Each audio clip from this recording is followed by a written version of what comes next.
Communication, marketing, recrutement. Vos besoins ont des solutions vidéo avec Décideur TV, le studio.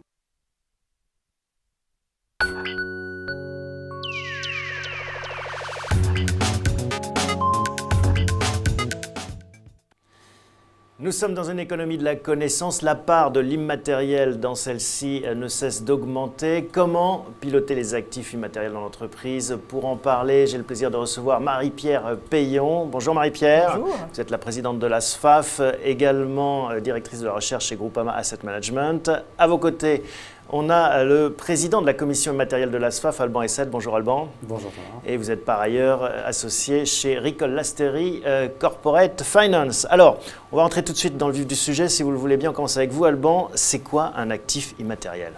Alors les actifs immatériels, très basiquement, ce sont tous les actifs non matériels qui contribuent à l'activité et à la création de valeur de l'entreprise. Alors ça c'est de la palissade non matérielle. Ceux qui Exactement. nous regardent veulent peut-être mettre quelque chose de concret. J'allais préciser un peu plus. Il y a eu beaucoup de recherches académiques, entre autres, et des groupes de travail auxquels la SFAF a participé, qui ont voulu justement donner une typologie plus précise de toute cette partie immatérielle de l'entreprise. Et on arrive finalement à trois grandes catégories qui sont le capital humain, le capital structurel interne et le capital relationnel externe. Alors qu'est-ce qu'on met là-dedans? Le capital humain, c'est effectivement toute la partie capital humain, voilà, les collaborateurs, toute la partie des ressources humaines.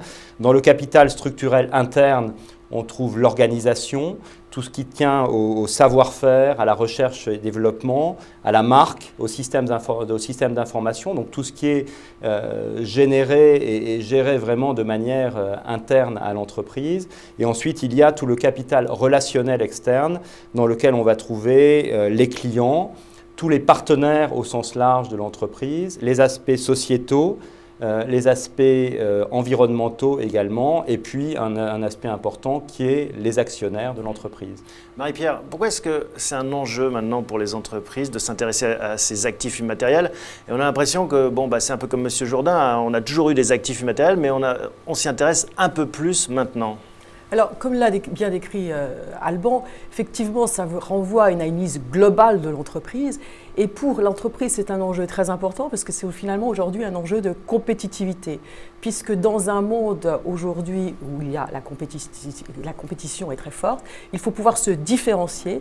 Et on va pouvoir se différencier en mettant en avant des marques, en mettant en avant que l'on a des collaborateurs efficaces, toujours motivés. Et ce sont tous ces éléments qui permettent à l'entreprise de se différencier par rapport à ses concurrents.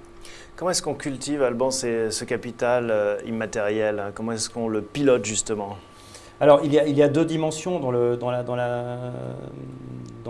pilotage de l'immatériel. Il y a une dimension offensive, effectivement, qui est la manière dont on va travailler sur sa marque, sur le développement de son capital humain, par exemple.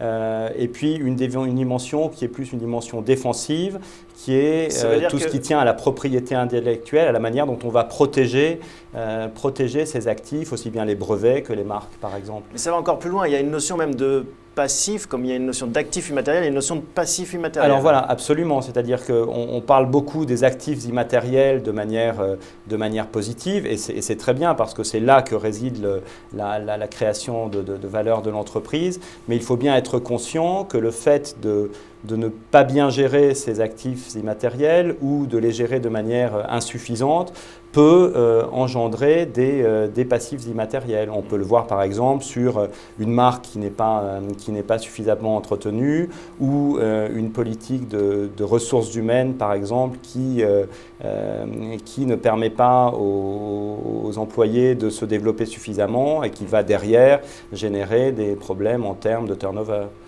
Marie-Pierre, vous êtes donc la présidente de la SFAF, vous représentez et vous défendez les intérêts des analystes financiers. Pourquoi est-ce que la SFAF s'intéresse de façon aiguë à ces questions de capital immatériel? Vous avez créé une commission même pour remplir cette vocation.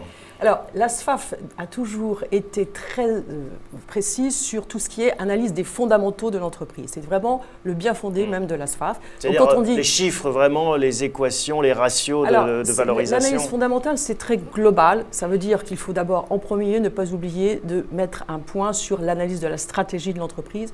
Et quand vous vous occupez de stratégie, vous allez rentrer dans l'analyse des différents capitaux dont Alban a parlé en introduction.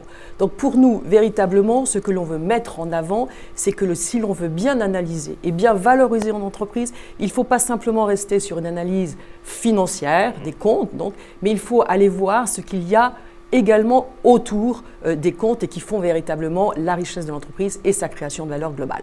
Et ça veut dire qu'on est dans une notion de durée peut-être un peu plus longue. On a tendance à considérer le temps de la finance comme du très court terme. Là, vous réintroduisez une notion de pérennité. De moyen long terme, c'est effectivement ça. C'est qu'on est vraiment dans une approche de moyen long terme qui met bien en avant les atouts de l'entreprise.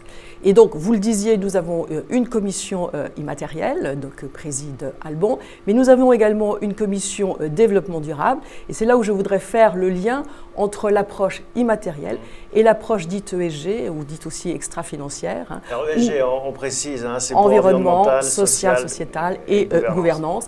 Et là, quand vous croisez les matières dont s'occupe l'immatériel et dont s'occupe l'ESG, vous voyez que le point de convergence est très élevé. Donc nous avons ces deux commissions qui travaillent, sur lesquelles vraiment nous voulons capitaliser. Alors malgré tout, vous restez des financiers, les chiffres sont importants. Comment est-ce qu'au quotidien, Alban, vous quantifiez, vous valorisez cet immatériel ? Alors, on ne le quantifie pas forcément de manière individualisée. Et d'ailleurs, ça n'est pas forcément le but, en tout cas dans un premier temps. On peut avoir cette démarche de valorisation précise de l'immatériel dans le cas, par exemple, d'opérations de fusion-acquisition, où effectivement on va faire un audit très important de l'actif immatériel, où on va valoriser chaque actif.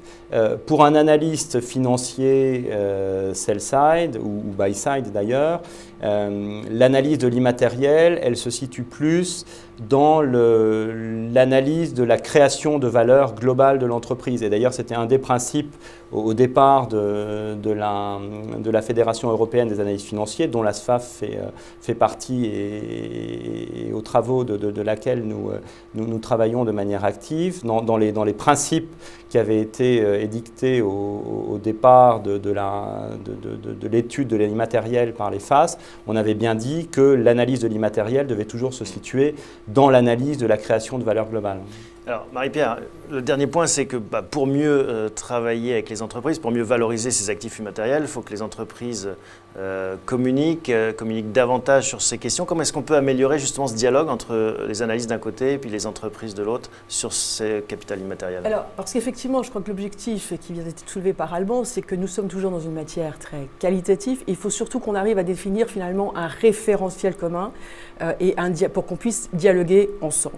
On en est loin là, on a l'impression. Alors, on en est loin, oui et non. Et je fais toujours référence à ce qu'était l'analyse financière au début des années 60-70, où finalement la SFAF a beaucoup contribué à structurer les principes de l'analyse financière. Et bien là, la SFAF veut participer à structurer l'analyse immatérielle ou l'analyse extra-financière. Alors, comment est-ce qu'on va le faire ? Eh bien, dans ces commissions, justement, où Alban reçoit notamment un certain nombre d'entreprises, on met en face les membres de la SFAF, qui sont d'ailleurs des analystes ou des gérants, et le fait de dire, voilà, moi, pour valoriser les matériels, voilà ce dont j'aurais besoin, et l'entreprise peut nous dire, voilà ce que nous sommes capables de mettre à votre disposition pour qu'on arrive à mieux prendre en compte dans l'analyse de nos valeurs ces éléments-là. Et c'est vrai que ça fait vraiment écho à la RSE, à l'ISR, à l'ESG, comme on dit, donc avec ce travail qui progresse, avec davantage d'informations, notamment avec cette marche vers le rapport intégré, ça pourrait être inclus ? Alors, la SFAF, effectivement, soutient beaucoup cette démarche de reporting intégré parce que dans cette démarche derrière, il y a effectivement cette vision de vouloir non plus séparer l'approche financière de l'approche extra-financière, mais bien vouloir de rassembler pour bien montrer qu'on est dans une approche globale et qu'on en revient bien aux fondamentaux et donc au moyen long terme de l'entreprise. Voilà, comment essayer de mieux coller à cette économie du XXIe siècle, cette économie de la connaissance. Merci à tous les deux pour vos explications. Merci. À très bientôt. Merci.